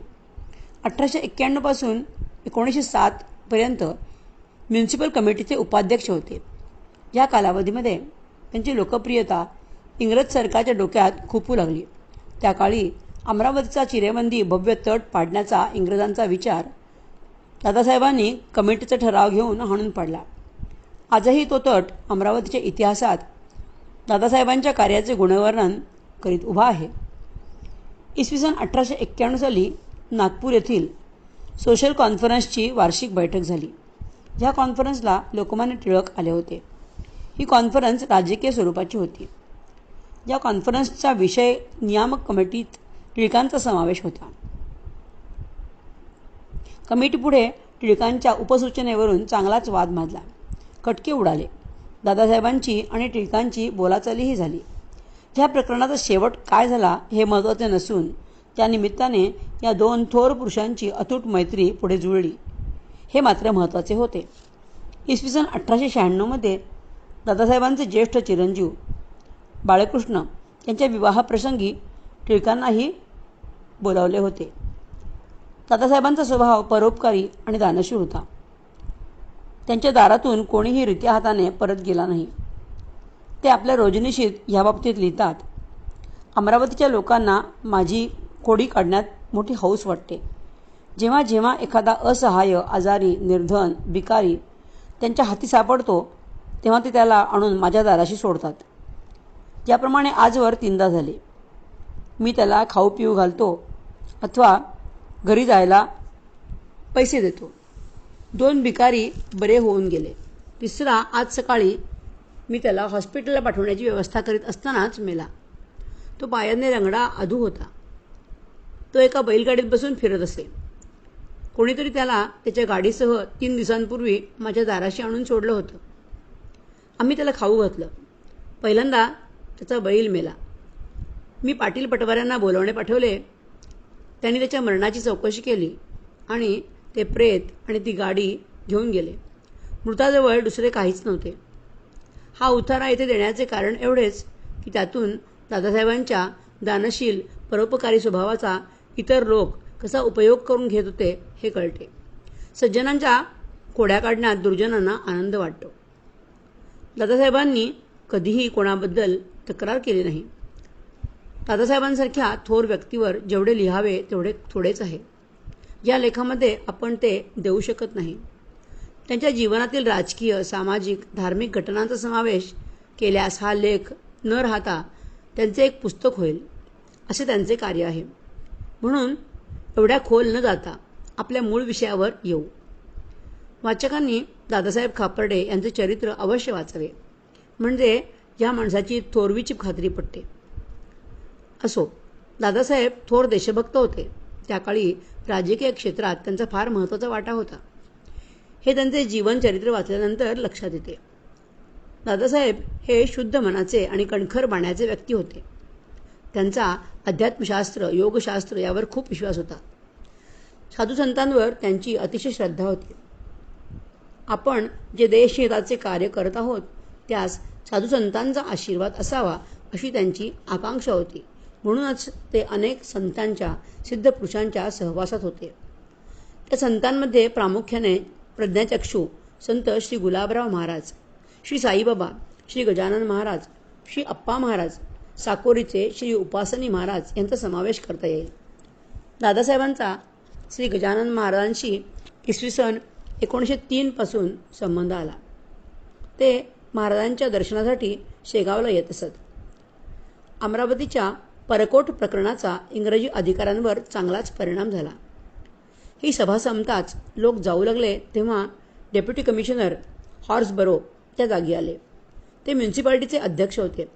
सभेचा वृत्तांत ऐकून ते खूप संतापले. सर्व लोकांच्या समक्ष त्यांचा आणि दादासाहेबांचा वाद झाला. तट पडू नये हा निर्णय कायम राहिला व हॉर्सबरो साहेबांची एक प्रकारे पडती बाजू झाली. त्याचा वचपा म्हणून की काय, शामराव देशपांडे व जयराम पाटील ह्या 2 कार्यकर्त्यांवर वंदे मातरम या सार्वजनिक घोष केल्याबद्दल आरोप ठेवून त्यांना अटक करण्यात आली. अमरावतीतील वंदे मातरमची घोषणा केल्याबद्दलची ही पहिलीच केस आहे. मी आरोपीतर्फे बचाव करीन असे दिनांक 28 जून 1907 रोजनिशीत दादासाहेबांनी लिहिलेले आहे. या खटल्याचा निकाल लागल्यानंतर 4-5 दिवसांनी म्हणजे 20 जुलै 1907 रोजी दादासाहेब खापर्डे शेगावला आले. त्यांच्यासोबत त्यांचे चिरंजीव बळवंत, शेगावच्या श्री गजानन महाराजांचे शिष्य बनवणारे अप्पाबुवा, गोपाळराव डोरले, रामराव देशमुख आणि गोविंदा नावाचा नोकर अशी सर्व मंडळी दुपारी शेगावला आली. महाराजांचे दर्शन घेतले. दादासाहेबांना पाहून महाराज त्यांना तू यशस्वी होशील असे म्हणाले. त्या दिवशीच्या रोजनिशीत दादासाहेब लिहितात, the Maharaj on seeing me said that I would succeed.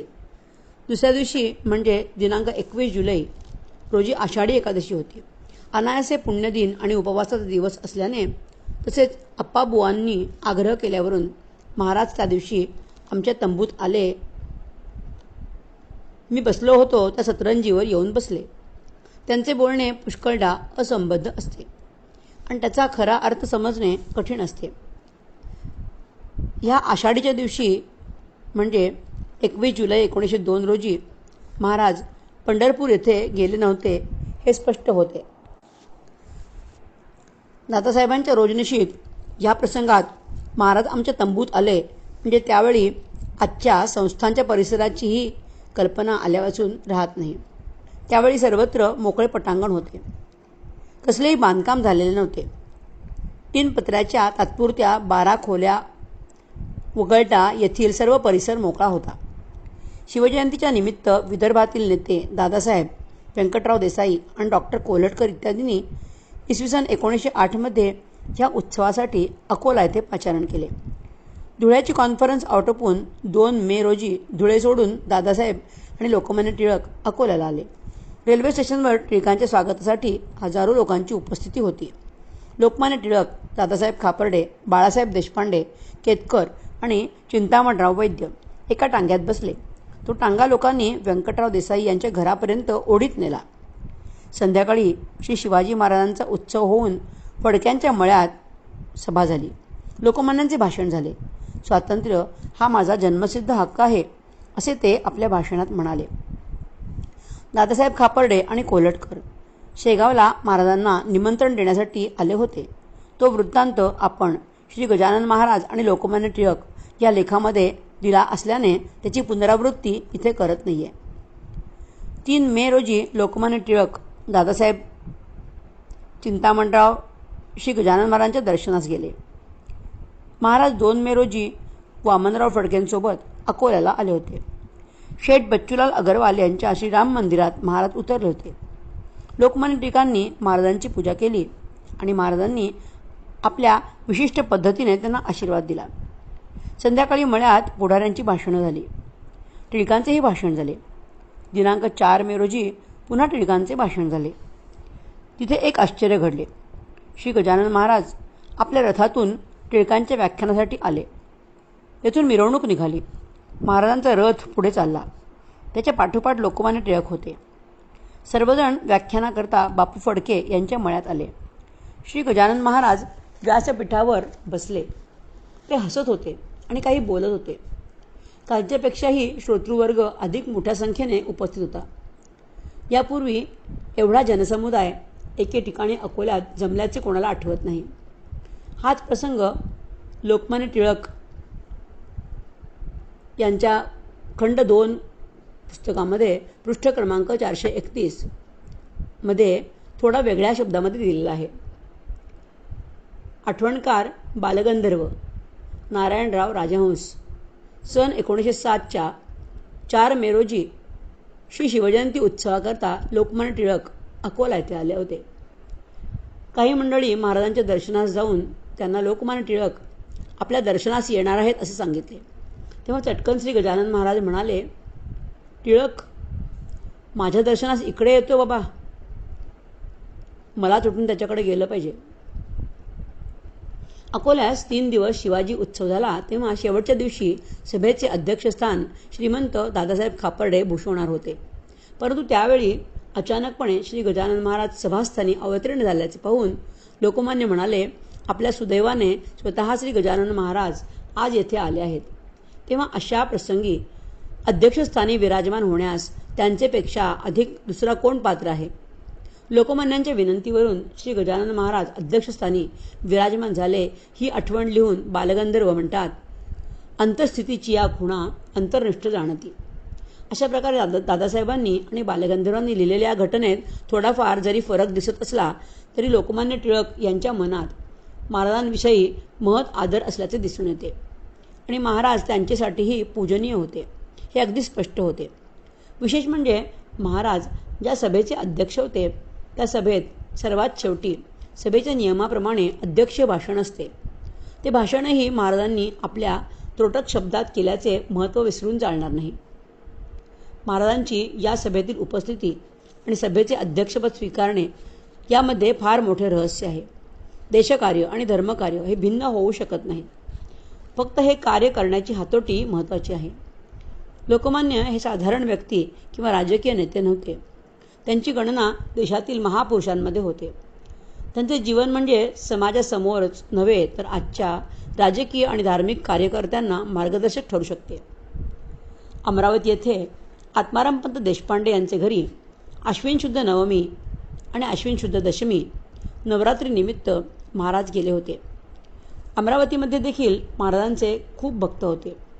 यामध्ये प्रामुख्याने आत्मारामपंत, दत्तोपंत घोडेगावकर, अंबादास होशंगाबादकर, दादासाहेब खापर्डे, बॅरिस्टर रामराव देशमुख, लक्ष्मण जांजळ, गोपाळराव पेटकर, बापट मास्तर, नारायण जामकर, जनार्दन मुळे, हळबे यांचा समावेश होता. आत्मारामपंतांच्या घरी नवरात्रीच्या उत्सवासाठी महाराज गेले. तेथे महाराजांचे यथासांग पूजन झाले. अनेक भक्तांच्या इच्छा पूर्ण झाल्या. दादासाहेब खापर्डे महाराजांच्या दर्शनास गेले आणि त्यांनी महाराजांना प्रार्थना केली. दादासाहेब म्हणाले, संतांस पावन करावे येऊन सदनास, माझे भाग्य येईल उदयास, उत्तरोत्तरी तव कृपे. दादासाहेबांच्या विनंतीवरून महाराजांनी घरी येण्याचे कबूल केले. महाराज घरी येणार असे कळताच खापर्डे वाड्यात सर्वांची तारांबळ उडाली. नोकर चाकरांना फुले पाने आणायला सांगून त्यांचे हार तयार केले गेले. हारांनी आणि पानांनी पाळणा सुशोभित करण्यात आला. सर्व वाडा आनंदाने ओसंडून गेला. प्रत्येकाची मने उल्लसित झाली होती. जणू आज त्यांच्या सदनी स्वर्गीचा देव येणार होता. दादासाहेबांची पत्नी लक्ष्मीबाई महाराजांची परमभक्त होती. संत कृपा झाली, इमारत फळा आली, असे हे संत कृपा झालेले दाम्पत्य. त्याच्या पुढील भाग आपण उद्या बघूया. सद्गुरु श्री गजानन महाराज की जय. सद्गुरु श्री गजानन महाराज की जय. जय गजानन. सर्व श्रोत्यांना नमस्कार. आपण श्री दासभार्गव लिखित श्री गजानन महाराज चरित्रकोश ह्याचे वाचन करीत आहोत. त्याचा भाग 92 आज बघूया. काल आपण श्री दादासाहेब खापर्डे यांची माहिती वाचायला सुरुवात केली होती. त्याचाच पुढचा भाग आज बघूया. श्री गजानन महाराजांच्या प्रमाणे संत साईबाबांचीही यांचेवर कृपा होती. आज तर शेगावीचा हा देव त्यांची आकांक्षा जाणून त्यांच्या घरी येणार होत. मग तिथे आनंदास तोटा कसा राहील. त्यावर खापर्डे म्हणजे वऱ्हाडचा नबाब, सगळा राजेशाही थाट असे त्यांचे वैभव होते. वाड्यात सर्वत्र तयारी झाली. महाराजांना बग्गीतून आणले गेले. असंख्य भक्त जमले. महाराज घरी पोचले. दर्शनास गर्दी उसळली. महाराज व्हरांड्यात येऊन बसले. भक्तांसोबत त्यांच्या नेहमीच्या त्रोटक आणि असंबद्ध शब्दात काहीतरी बोलत होते. आत पूजा आणि आरतीची तयारी चालली होती. लक्ष्मीबाई स्वभावाने प्रेमळ व बोलायला थोड्या पटकळ होत्या. त्या वरांड्यात महाराजांकडे आल्या आणि त्यांना म्हणाल्या, हे एवढे पूजेचे करून ठेवले, दिसत नाही काय? आता पूजा आरतीला उठता की कसं? त्यांचा तो प्रेमळ क्रोध पाहून महाराज लगेच उठले आणि म्हणाले, बर बापा, मायबाई येतो ना. व पाळण्यावर येऊन बसले. मग सर्वांनी पूजा आणि आरती केली. हा प्रसंग लक्ष्मीबाईंनी उमाबाई यांना सांगितला होता. उमाबाईंनी तो वासुदेव खापर्डे यांना कथन केला. हाच प्रसंग नागलकर यांनी कसा चित्रित केला तो ओव्यांच्या द्वारे पाहूया. दादांनी मोठार सजविली दारासी, तिथं बैसविले संत स्वामीसी. बाळा आत्माराम लालासी, भास्करास आणले भोजना. दादा वदले बाबा खापर्डेसी, आता उशीर न करावा भोजनासी. सद्गुरू संत गजाननासी, आंघोळ घालावी लवकर. मग संतांसी मंगलस्नान घालून, षोडशोपचारे पूजा करून, स्वामींची उंची वस्त्रे देऊन मुख्य आसनी बैसविले. भाविक जमले संत दर्शना, ऐसी अलोट गर्दीची कल्पना. प्रथम नव्हती दादांचे मना, म्हणून शिस्त ठेवियली.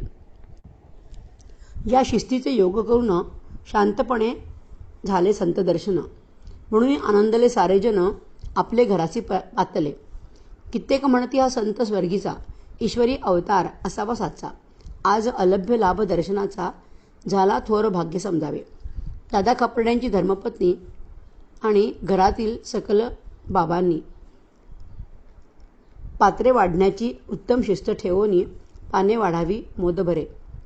काहींनी भरल्या रांगोळ्या सत्वरी, उत्तम पाठ मांडिले ते अवसरी. मग झाली भोजन तयारी, पाने वाढिता तेधवा. आधीच हे घराणे श्रीमंत, त्यात दादा भाविक अत्यंत. विख्यात होते ते विदर्भात, अन्नदाना माझी तेधवा. मीठ चटण्या लिंबू ताक, अनेक भाज्या कढी पाक. मधुर शिरा लाडू मोदक, दही बुध्यांच्या वाट्या पहा. सांडगे फेण्या आणि पापड, बासुंदी पुरी आणि श्रीखंड. पात्रावरी शोभतसे पाटवड, कोशिंबिरी होती जवळी. गोड अनारसे पुरणपोळी, शंकरपाळे नाजूक पोळी. खमंग पंचामृत रांगोळी, पात्री पक्वाने सुंदर. मधुर पेठे लापशी मांडे, शेव शेवया बोटवे उंडे. तसे घारगे भजे आणि वडे, करंजा जिलबी सुंदर. दरावा पेढे आणि मोतीचूर, बुंदी आणि पुरी खीर. नाना लोणची वडण भात सार, पात्री पक्वान्न शोभती. हे देखताची संत तृप्ती पावले. मग दादा स्वामींसी वदले, अजी मम भाग्य उदया आले, म्हणे पावन केले आम्हासी. भोजनोत्तर भास्कर पाटील येऊन वदतसे संतांजवळ, आपण दाखवा कारण सबळ, आता निरोप घ्यावा दादांचा. सकलांसी प्रसन्न झाले गजानन, क्षेत्र असा दादा आपण. ऐसा आशीर्वाद देऊन संत पुढे चालले. शेगावकर श्री संत गजानन महाराज चरित्रामृत यामधील हा उतारा. अशा प्रकारे रामसूत यांनीही या प्रसंगाचे वर्णन आपल्या शब्दामध्ये केले आहे. या सर्व प्रसंगांमधून दादासाहेबांच्या वैभवाचे दर्शन होते.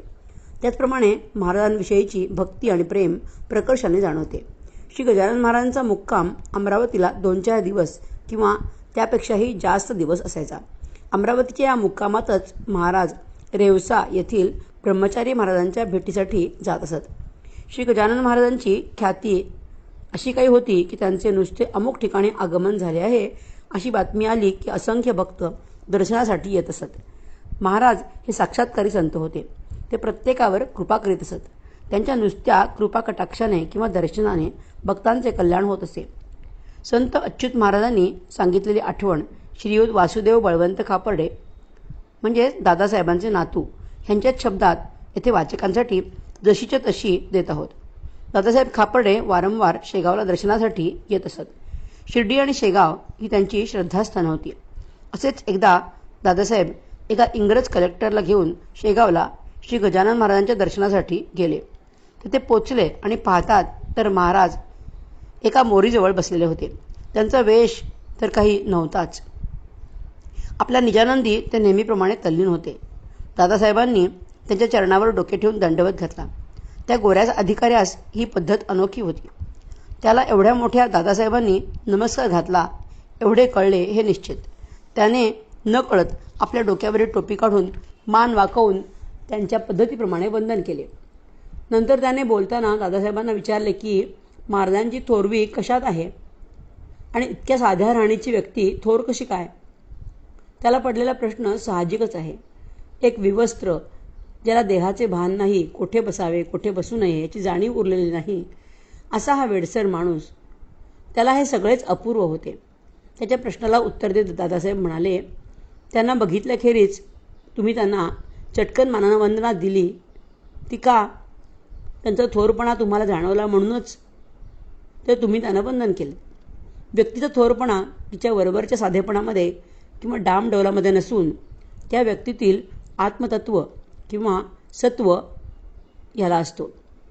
तुम्ही आम्ही या तत्वालाच नमस्कार करीत असतो किंवा वंदन करीत असतो. दादासाहेब आणि त्यांची पत्नी लक्ष्मीबाई यांनी महाराजांची सेवा मनोभावे केली. महाराजांविषयी एवढ्या उच्चशिक्षित, धनसंपन्न, थोर देशभक्ताच्या मनात प्रेम आणि श्रद्धा असावी म्हणजे महाराजांचे श्रेष्ठत्व त्यांना कळले होते. त्यावेळचे थोर व्यक्ती दादासाहेबांना मानित असत. त्या व्यक्तींमध्ये प्रामुख्याने लोकमान्य टिळक, न. चि. केळकर पुणे, बॅरिस्टर चित्तरंजन दास, दादासाहेब करंदीकर सातारा, दुराणी वकील य. गो. केसकर, संपादक वऱ्हाड शाळापत्रक, बॅरिस्टर बिपिनचंद्र पाल, पी. जे. मेहता, बॅरिस्टर विठ्ठलभाई पटेल, व्यंकटराव देसाई अशा असंख्य व्यक्तींचा उल्लेख करता येईल.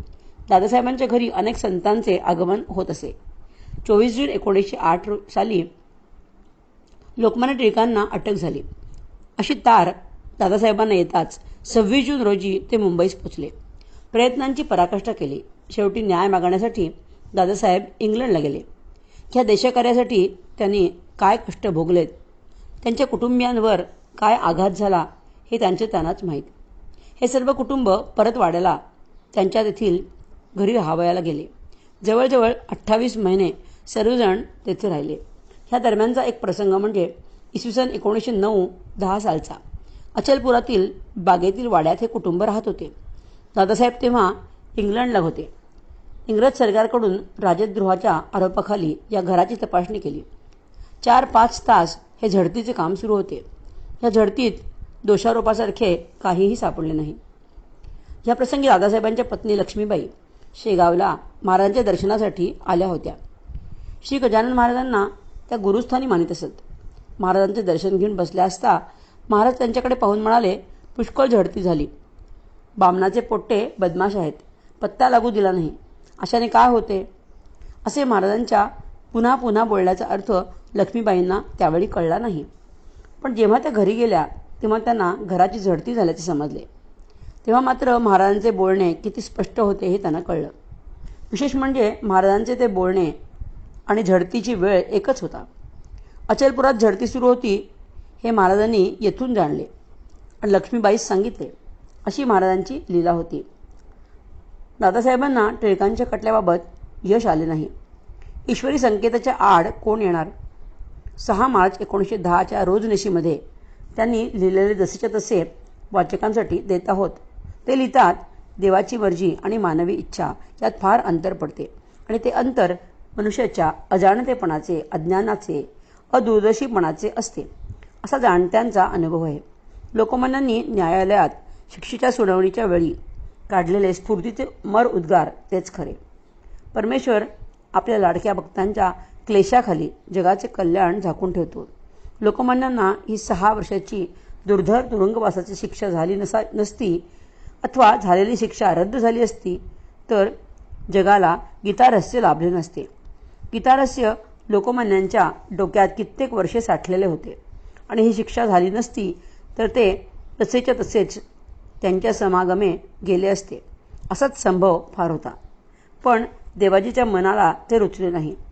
नारायणाने स्वयं सांगितलेल्या ज्ञानाचे रहस्य लोकमान्यांमार्फत लोकांना मिळायचे कसे? हा तर ईश्वरी संकेत होता. त्याच्या आड कोण येणार? या ईश्वरी संकेताचा उच्चार श्री गजानन महाराजांनी पूर्वीच शेगावात केला होता. राजसत्तेच्या पुढे कोणाचेही चालत नाही. टिळकास्तव बडे बडे वकील झटू लागले. शेवटी त्यांनी पारमार्थिक उपायांची एक योजना केली. श्री गजानन विजय ग्रंथामध्ये हे वर्णन दासगणू महाराजांनी केले ते असे. दादासाहेब खापर्डे हेही होते गृहस्थ बडे. ते उमरावतीहून मुंबईकडे जाऊ लागले खटल्यास्तव. अकोल्याच्या स्टेशनावरी कोल्हटकराचं मधुरोत्तरी. बोलते झाले अशापरी ते थोडके सांगतो. तुम्ही जावे शेगावासी, समर्था विनंती करायसी. सोडवा बाळा टिळकासी, प्रसंग मोठा दुर्धर. मीच गेलो असतो तिथे, परी मी जातो मुंबईते. तुम्ही जाऊन शेगावाते विनंती करा महाराजा. ही घटना अकोल्याच्या स्टेशनवरची आहे. दादासाहेबांच्या रोजनिशीतील नोंदीवरून दिनांक 25 जून 1908 गुरुवारी घडलेली. अकोला रेल्वे स्टेशनवर भेट घेऊन दादासाहेबांनी कोल्हटकरांना सांगितले की महाराजांच्या दर्शनास जाऊन त्यांना विनंती करा की टिळकांना या दुर्धर प्रसंगातून सोडवा. ठरल्याप्रमाणे कोल्हटकर गुरुवारी म्हणजे 25 जून 1908 रोजी शेगावी आले. मठात येऊन त्यांना सेवकरांनी सगळा वृत्तांत कथन केला की महाराज सध्या झोपूनच आहेत. यावरून स्पष्ट समजते की महाराज 24, 25 आणि 26 जून रोजी आपल्या आसनी झोपून होते. येथे एक विचार मनात येतो की लोकमान्य टिळकांना ज्या दिवशी अटक व्हावी त्या दिवसापासून ते कोल्हटकर दादासाहेबांचा निरोप घेऊन शेगावला येईपर्यंत महाराज झोपूनच होते. असे का? ही घटना विचार करण्यासारखी आहे. लगेच बसला गाडीत कोल्हटकर टिळक भक्त. इथं झाला शेगावात स्वामी गजाननाकडे. तरी महाराज मठाते निज आसनी निजून होते. 3 दिवस झाले पुरते परीनं उठले यत्किंचित. कोल्हटकरही तोवरी बसला मठा भीतरी. जो का असेल बिगारी तो न ऐसे वागे कदा.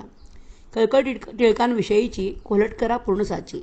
कमाल त्याने चिकाटीची केली असे आमुषा. जाळा वाचून नाही कड, माये वाचून नाही रड. ऐशी आहे एक जाड म्हण मराठी भाषेमध्ये. चौथ्या दिवशी समर्थ उठले. कोल्हटकराचे बोलते झाले. तुम्ही अलोट प्रयत्न केले परी फळं येईल त्या. अरे छत्रपती शिवाजीला रामदासांचा वशिला होता परी तो कैद झाला बादशाही अंमलात. सज्जनाचा त्रास झाल्याविना राज्यक्रांती होईना. कंसात तो मनी आणा इतिहास म्हणजे कळेल. ही मी देतो भाकर ती खाऊ घाला लवकर. टिळकांप्रती अंतर यात काही करू नका. या भाकरीच्या बळावरी तो करील मोठी कामगिरी. जातो जरी फार दूरी परीनं त्याला इलाज. ह्या ओव्या इथे देण्याचं प्रयोजन असं की खापर्डे चरित्र वाचल्याने हे जाणवते की लोकमान्यांना या संकटातून वाचण्यासाठी खापर्डे यांनी प्रयत्नांची पराकाष्ठा केली. घरदाराची पर्वा केली नाही. सर्व संपत्तीची कुटुंबाची वाताहत झाली. अनेकांनी प्रयत्न केले तरी त्यांचे हे सगळे प्रयत्न अयशस्वी झाले. या बाबतीत महाराजांनी 26 जून 1908 रोजी सांगून टाकले होते. महाराजांच्या शब्दाची खापर्डे आणि टिळकांनाही नंतर कल्पना आली असेल. कोल्हटकरांनी समर्थांना नमस्कार करून महाराजांनी दिलेला भाकरीचा प्रसाद घेतला आणि तो घेऊन मुंबईला रवाना झाले. ती नेऊर मुंबईला घातली टिळकाचं खावयाला. वृत्तांत तोही कथन केला अथपासून इतिवरी. तो ऐकून लोकांप्रत टिळक बोलले हसत हसत. स्वामींचे ते अगाध सत्य ज्ञान आहे खचित पहा. यश तुमच्या प्रयत्नांशी येणार नाही निश्चयशी. आपली बाजू रक्षणाशी सरकार न्याया पाळील ना. जेव्हा स्वार्थाचा संबंध नसतो तेव्हा न्याय आठवतो. हा जगाचा सिद्धांत तो होईल खोटा कोठून. माझ्या हाते कामगिरी मोठी होणार आहे खरी. अशी समर्थांची वैखरी बोलली एक गुढ एक. भूत भविष्य वर्तमान जाणत ती साधूजन. आपण मनुष्य सामान्य पाहू पुढे काय होते. मुखात दात नसताना समर्थांनी दिलेल्या भाकरीचा प्रसाद दुधात कुचकरून टिळकांनी ग्रहण केला. यावरून त्यांची महाराजांच्यावरची श्रद्धा दिसून येते. महाराजांनी जो संकेत कोल्हटकर यांचे जवळ शेगावी केला होता तो टिळकांना आणि खापर्डे यांना जसाचा तसा त्यांनी कथन केला. दोघांनाही कल्पना येऊन चुकली. टिळकांना जेव्हा शिक्षा सुनावली तेव्हा शिक्षेच्या सुनावणीच्या वेळी त्यांनी काढलेल्या उद्गारात सर्व सार लपलेले आहे. ते म्हणतात, परमेश्वर आपल्या भक्तांच्या क्लेशाखाली जगाचे कल्याण झाकून ठेवतो. असो, इसवी सन 1911 साल उजाडले. दादासाहेबांनी पुन्हा कचेरीची कामे घ्यायला सुरुवात केली खरी, पण त्यांच्यातील औदासिन्य स्पष्टपणे दिसू लागले. त्यांच्या हालचालीवर लक्ष ठेवण्यासाठी सरकारने बिडे नावाचा एक पोलीस ऑफिसर नेमला होता. तो कचेरीतही त्यांच्या मागे मागे असे आणि इतर वेळी वाड्याच्या फाटकासमोर बसून राही. यावरून दादासाहेबांच्यावर सरकारचा किती रोष होता हे दिसून येते. वकिलीत पुन्हा पैशांचा पाऊस पडायला सुरुवात झाली, कारण पक्षकारांची त्यांच्याकडे सततची रीघ लागत असे. दादासाहेब बरेचदा शिर्डी येथे साईबाबांच्या सहवासात येऊन राहत असत. त्यांच्या रोजनिशीमध्ये तसे अनेक उल्लेख आहेत. साईबाबांचेही या दाम्पत्यावर विशेष प्रेम आणि कृपा होती. इसवी सन 1910 ते 12 म्हणजे श्री गजानन महाराजांनी समाधी घेतल्यानंतर दादासाहेब दीर्घ काळपर्यंत शिर्डीला राहिल्याचे त्यांच्या रोजनिशीत उल्लेख आहेत. दादासाहेब यांचे नातू प्राध्यापक वासुदेव बळवंत खापर्डे यांची दिनांक 29 मे 2003 रोजी प्रत्यक्ष भेट घेऊन आम्हास बरेच काही कळले. दादासाहेबांची थोरवीही कळली. वासुदेव खापर्डे यांनी आम्हास जी माहिती उपलब्ध करून दिली, संदर्भ ग्रंथाची प्रत दिली आणि काही ऐकून असलेली माहिती दिली, त्या आधारे आम्ही दादासाहेबांच्या बद्दल आणि त्यांच्या श्री गजानन महाराजांविषयींच्या भक्ती आणि प्रेम ह्याबद्दल लिहू शकलो, अन्यथा हे कठीणच होते. दादासाहेबांच्या घरी ज्या मोठ्या चौरंग वजा पाटावर महाराजांची पूजा झाली होती, तो पाठ वासुदेव पंतांनी त्यांचे लाडके विद्यार्थी हरिभक्त परायण मोहन महाराज यांच्या विनंतीवरून त्यांना दिला आणि त्या पाटावर ग्रंथ ठेवून ते भागवतासारखे अनेक कार्यक्रम करतात आणि त्यांना बरीच प्रसिद्धी मिळालेली आहे. ते नागपूर येथील नरेंद्रनगरात राहतात. दादासाहेबांच्यावर जेवढे लिहावे तेवढे थोडेच आहे. त्यांच्यासारख्या संतप्रेमी, देशप्रेमी आणि दानशूर माणसावर लिहिण्याची सेवा सद्गुरूंनी आम्हास उपलब्ध करून दिली. अशा थोर व्यक्तिमत्वाच्या खापर्डे यांचा मृत्यू 1 जुलै 1938 रोजी अमरावती येथे झाला. वाचकांसाठी दादासाहेबांची वंशावळी दिलेली आहे. श्रीकृष्ण नरहर खापर्डे, त्यांचे पुत्र गणेश श्रीकृष्ण खापर्डे, त्यांचे पुत्र देवीदास आणि त्यांचे माधव आणि नारायण. दुसरे सुपुत्र बाळकृष्ण, त्यांचे पुत्र अनंत श्रीलक्ष्मण श्रीकृष्ण विनायक आणि बळवंत म्हणजेच अण्णासाहेब यांचे पुत्र मधुसूदन, केशव, यशवंत, वासुदेव आणि हरी. सद्गुरु श्री गजानन महाराज की जय. जय गजानन.